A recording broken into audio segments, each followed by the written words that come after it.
O Papa é um sucesso na internet com mais de 15 milhões de seguidores. No mundo real, a fama dele é muito maior. Desde que assumiu o pontificado, os fiéis têm chegado a Roma em números sem precedentes. A popularidade de Francisco superou a do Papa João Paulo II. Uma pesquisa revelou que 90% dos italianos têm confiança no Papa argentino. Entre os entrevistados estavam também os não católicos e ateus. O carisma forte do pontífice é explicado em boa parte pelos exemplos que dá. Ele deplora o carreirismo, o exibicionismo e a opção pela riqueza. Prefere morar como outros dirigentes da igreja na Casa Santa Marta. Gosta de andar a pé e dar atenção às pessoas. E ainda de governar a igreja com alegria e simplicidade. Interessante a gente analisar que quando João Paulo II era tido como o Papa Pop, ele também despontou, também teve uma grande penetração nos meios de comunicação de massa, só que pós Bento XVI, que não teve todo esse sucesso, Papa Francisco, ele dispõe agora de meios de comunicação muito diretos, como as redes sociais. Ele tem feito um trabalho bastante interessante ali.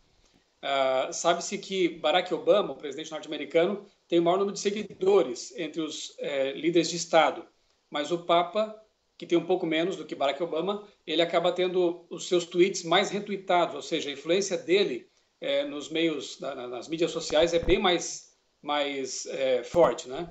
Outra coisa é que ele parece que sabe realmente usar frases de efeito e ideias que caem no gosto da mídia e vem usando isso com muita intensidade nesses últimos anos. Para o historiador, toda atitude em prol da popularidade do Papa é algo pensado desde o princípio pelo Vaticano. O Papa Francisco, pregador, missionário, pobre, que dorme num quarto humilde, que dispensa o carro, isso é uma invenção da mídia, isso é uma invenção midiática. Se você notar, os paramentos dele lentamente estão voltando a ser imperiais. Né? Aquele agnóstico, aquele, digamos, quase que ascético, digamos, do início do papado já está um pouco mais diluído, já está um pouco mais. Eu só queria chamar a atenção numa coisa, quando nós falamos em fenômeno midiático, eu só quero chamar a atenção numa coisa. Ele não é esse grande Papa, esse grande pregador na Argentina. É aquela história. Santo de casa não faz milagre. O Papa Francisco terá um encontro com o presidente dos Estados Unidos, Barack Obama, no segundo semestre. Ele também fará um discurso no Congresso americano no dia 24 de setembro, antes da cúpula do clima promovida pela ONU, que acontecerá no final de novembro e início de dezembro deste ano. Além disso, o Papa apresentará em breve uma encíclica sobre o clima. Para a ONU e os principais grupos ambientalistas, trata-se de um documento mais que importante. Para Francisco, a mudança climática que afeta sobretudo os mais pobres foi causada principalmente pelo homem, por isso existe o dever moral de enfrentá-la através de uma ação global conjunta. Mas nos Estados Unidos há um pequeno grupo de direita e vinculado à indústria do petróleo e do carvão que se opõe. Além disso, pesquisadores também têm dúvidas quanto ao posicionamento do Vaticano sobre o meio ambiente. Não, primeiro que o Estado do Vaticano não tem nada a ver com o meio ambiente. Segundo que é um despropósito o Estado do Vaticano querer soltar uma fórmula imperial ambiental para o mundo. Eu acho que existem as conferências mundiais do clima, teve a Rio 92, teve Tóquio, vai ter Paris agora. Eu acho que isso envolve a ONU, isso envolve todos os estados organizados, todos os estados existentes no mundo, todos os governos, né?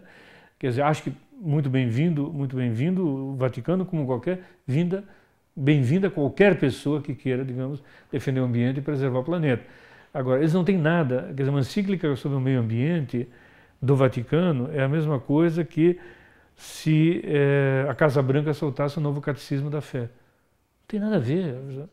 Para o jornalista, é possível que essas e outras manifestações do Papa possam ser aceitas devido ao momento em que o mundo vive. O fato de ele estar construindo essa popularidade e essa boa aceitação por parte de outros governos, né?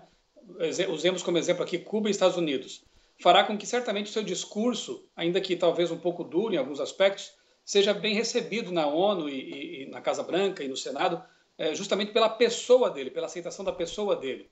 Eu imagino que algumas propostas sejam talvez um pouco, inicialmente um pouco não muito simpáticas, como por exemplo aquilo que o Vaticano já tem falado há algum tempo atrás, que seria a sugestão de um dia por semana para que a Terra possa descansar.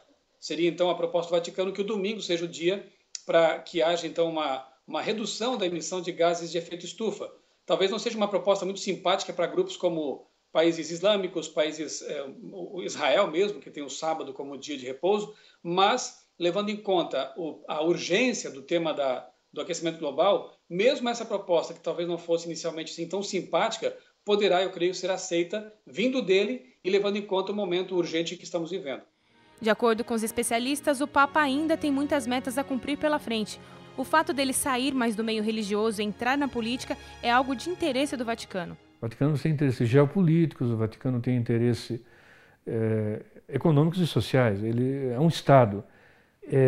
A Igreja Católica não consegue sobreviver longe do Estado e longe do oficialismo, né? O Vaticano não tem mais o poder político que acha que tem. Essa é a questão central. Quer dizer, o Vaticano vive de prestígios passados e até sombras do passado. A ação política hoje do Vaticano, sim, é nefasta. É nefasta. Onde ele entra, digamos, ele entra com poder imperial absolutamente fora de tom, fora de qualidade, digamos, como aporte, digamos, a soluções pacíficas, a criação de estados de concórdia entre populações rivais, eventualmente antagonismos religiosos e tal. Ele continua sendo uma religião imperial. Enquanto ele não perder esse caráter imperial, não vai, inclusive, prova disso é o mau relacionamento que ele tem no campo cristão. Para alguns, o Papa Francisco veio para mudar o mundo rapidamente. Para outros, ele só cumpre ordens do Vaticano. E ainda há os que acreditam que o desfecho final desse Papa não será o melhor. O fato concreto é: Francisco foi escolhido para uma missão. 2, colocaram nele um discurso. 3, e montaram um modelito. O Papa pregador, o Papa missionário, o Papa humilde e tal. Isso não funciona no mundo moderno. Não funciona mais no mundo moderno. As pessoas não acreditam em tudo que vê e as pessoas sabem que as aparências enganam. Eu temo muito que o papado de Francisco, eu estou falando isso com a maior franqueza, né? Eu temo que o papado de Francisco não termine bem.